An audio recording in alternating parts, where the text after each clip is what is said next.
И покрај демантите и јасните факти, СДС и Филипче, наместо да се извинат за невистините што ги пласираа во јавноста за наводни мигранти во Македонија, продолжуваат со истата реторика и обвинување.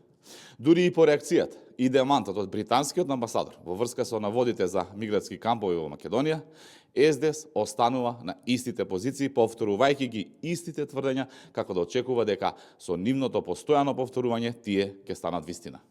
Во меѓувреме, од СДС се обидуваат да ги убедат граѓаните дека никогаш не зборувале за мигрантски кампови, иако токму тие претходно тврдеа дека Македонија се претвора во голем мигрантски камп и црна точка на Европа. И за ова извинување нема. Почитувани, наместо одговорност и извинување за неточните информации, јавноста повторно е сведок на манипулации и политичка деструкција. Очигледно е дека ваквиот пристап не им носи резултати поради тоа што СДС денес е трето пласирана партија со околу 130.000 освоени гласови.